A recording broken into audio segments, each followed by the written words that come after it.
Hey there, eh? Let's talk about neighbors, specifically the ones who share the largest undefended border in the world. That's right, it's Canada and the USA. We're talking about a relationship that's as old as maple syrup and baseball combined.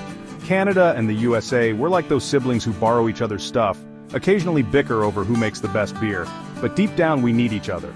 We're talking about a historical bond, a shared culture, and most importantly, a whole lot of cross-border shopping trips. Now you can't talk about Canada and the USA without mentioning trade. It's the lifeblood of our economies. Buckle up because things are about to get interesting.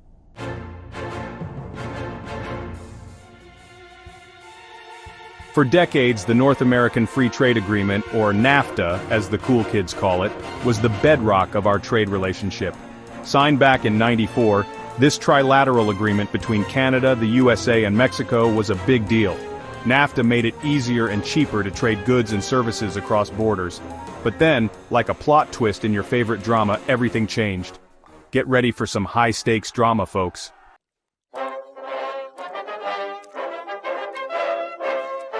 Remember that sibling rivalry we talked about? Well, picture this.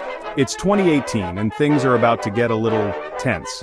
Imagine Canada minding its own business, sipping on some Tim Hortons, when suddenly, bam, the US decides to slap tariffs on Canadian steel and aluminum. The reason? National security. The US, our biggest trading partner and ally, claimed that Canadian metals posed a threat to their national security.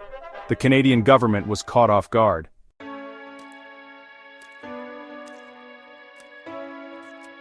Now let's dive into the why of it all, shall we? The US, a country that often touts the virtues of free trade, suddenly decided to play hardball with its northern neighbor. First and foremost, there was a growing sentiment, particularly among certain industries and political circles, that the US was getting the short end of the stick in some trade deals. The blame, they argued, lay with countries like China and yes, even Canada, for allegedly engaging in unfair trade practices. The solution? Tariffs, of course. The thinking was that by making imported goods more expensive, American consumers would be more likely to buy American-made products, thereby protecting domestic jobs. But under the Trump administration, this America First rhetoric took center stage.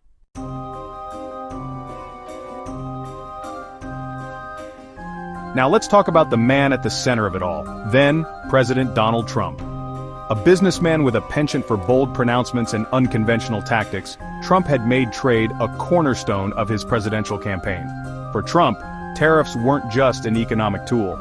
They were a negotiating tactic, a way to exert pressure and extract concessions from trading partners. He believed that by imposing tariffs, he could force other countries to the negotiating table and secure more favorable terms for the US. It was a bold move, one that would have significant consequences for both countries.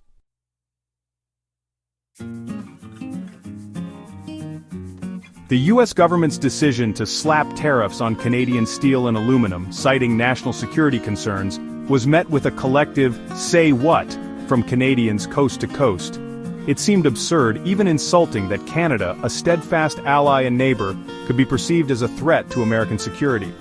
The tariffs, it seemed, were less about protecting America from foreign aggressors and more about protecting American industries from foreign competition. Canada, with its robust steel and aluminum industries, was simply caught in the crossfire of a protectionist trade war.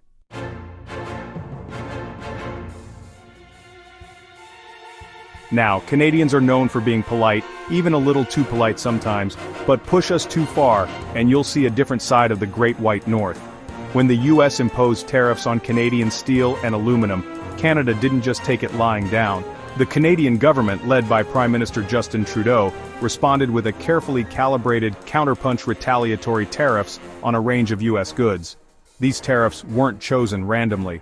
They were carefully selected to target industries and products in key US states, particularly those with political influence and ties to the Trump administration.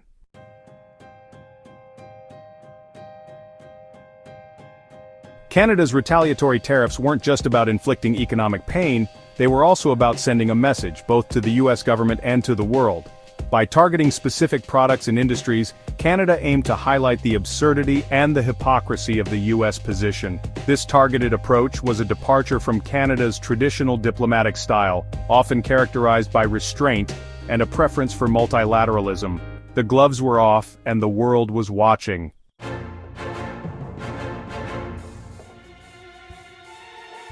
The imposition of tariffs and subsequent retaliatory measures marked a turning point in the Canada-US trade relationship. The once predictable and relatively harmonious flow of goods and services across the border was disrupted, replaced by uncertainty, tension, and a war of words. Throughout this period, both sides engaged in a delicate dance of diplomacy and retaliation. While imposing tariffs and taking a tough stance publicly, both governments also kept channels of communication open, engaging in negotiations and trying to find a way out of the impasse. The stakes were high.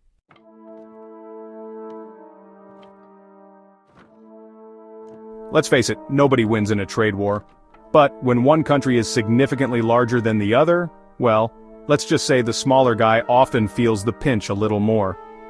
The Canadian economy, while diverse and resilient, is deeply intertwined with that of the United States. So when the US sneezes, Canada tends to catch a cold. The tariffs, particularly those on steel and aluminum, hit some key Canadian industries hard.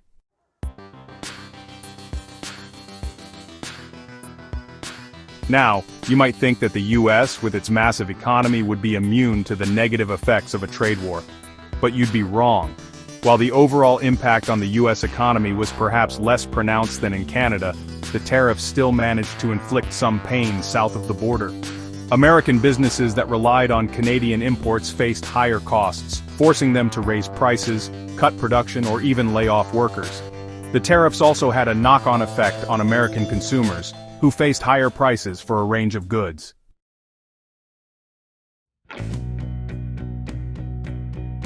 Beyond the economic statistics and political posturing, it's important to remember that trade wars have real human consequences. Behind those tariffs and retaliatory measures were real people, workers, business owners, families, whose lives and livelihoods were affected by the dispute. In Canada, steel workers faced layoffs and uncertainty about the future. In the US too, the tariffs had a human toll. The human cost of a trade war, while difficult to quantify, is a sobering reminder of the importance of finding cooperative solutions that benefit everyone.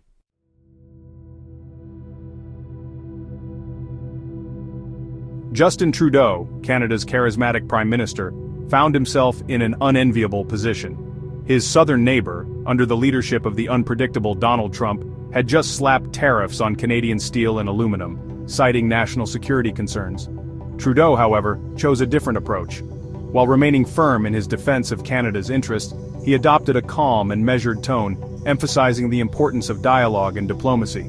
At the same time, he kept the door open for dialogue, emphasizing the need for a negotiated solution that would benefit both countries.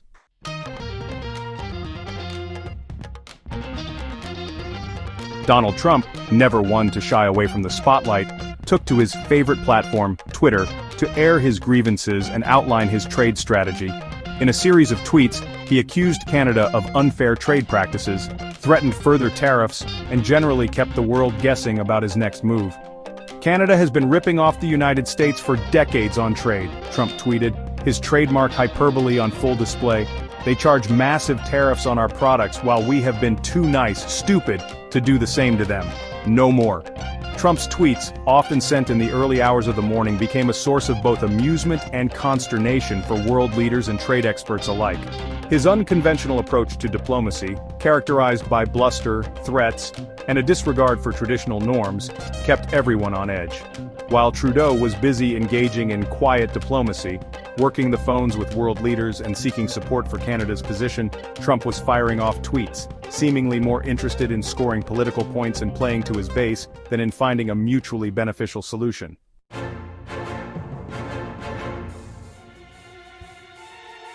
The trade dispute between Canada and the United States sent shockwaves through the global trading system. Allies and adversaries watched with concern and anticipation. The European Union urged both sides to exercise restraint. Cecilia Malmström warned that trade wars don't lead to positive results. China portrayed the US as an unreliable trading partner. The Chinese government accused the US of hypocrisy. The dispute highlighted the growing divide between the US and its allies. The tariffs strained relations and raised questions about the future of the trading order.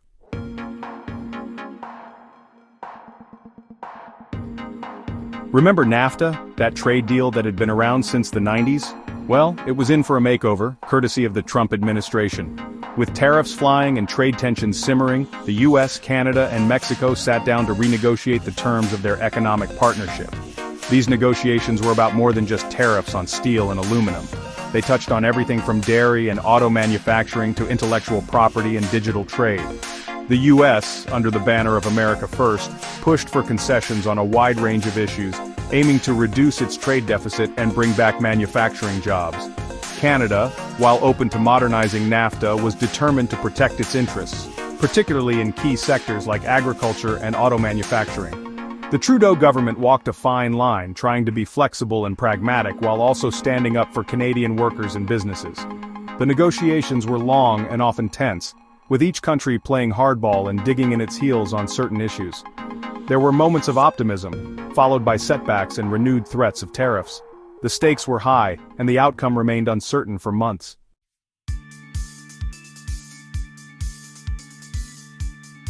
After months of negotiations, pronouncements, and more than a few tweets, the US, Canada, and Mexico finally reached a new trade deal. The United States-Mexico-Canada Agreement, or USMCA, was born, replacing the decades-old NAFTA. So what changed? Well, the USMCA, while retaining many elements of NAFTA, introduced some key changes. It included provisions aimed at boosting North American auto manufacturing, increasing access to the Canadian dairy market for US farmers, and updating rules on digital trade and intellectual property.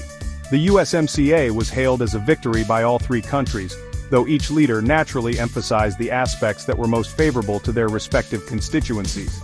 Trump touted the deal as a win for American workers, while Trudeau highlighted the protections for Canadian industries and the preservation of the dispute resolution mechanism that the US had initially sought to dismantle. The USMCA, while not a radical departure from NAFTA, did represent a shift in the trade dynamics between the three countries. It reflected the changing nature of the global economy, the rise of e-commerce and digital trade, and the more assertive approach to trade policy adopted by the Trump administration.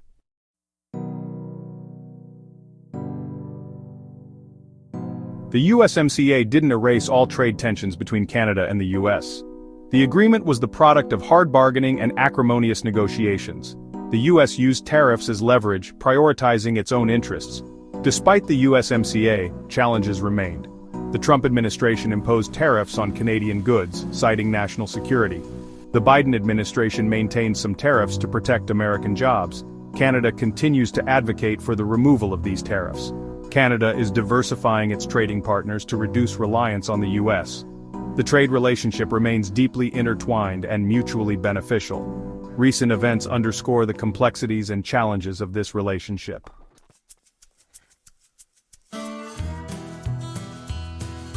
So, what's the takeaway from this whole tariff tango? Even the closest allies can have their differences, especially in international trade. The Canada-US trade relationship is one of the most important in the world. Billions in trade flow across the border, supporting millions of jobs. This relationship benefits businesses, workers, and consumers on both sides. Tariffs have tested this relationship, highlighting its vulnerabilities. The USMCA provides a framework for continued trade and investment. Canada and the US are more than just neighbors, we're partners. We share a common history, values, and interests. It's in our best interest to maintain a strong trading relationship. After all, it's better to have a beer together than to throw one.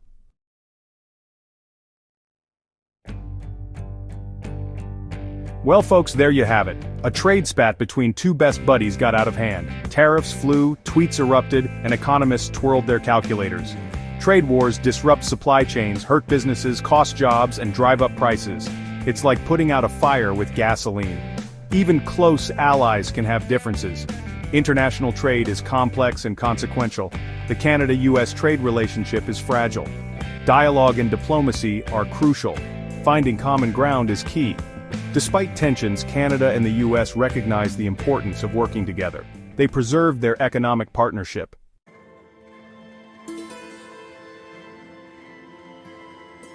What does the future hold for the Canada-US trade relationship? Trade is complex and ever-evolving, with inevitable points of friction. The USMCA didn't erase all challenges and is subject to review. The Biden administration has adopted a less confrontational approach. The economic ties between Canada and the US are too important to sever.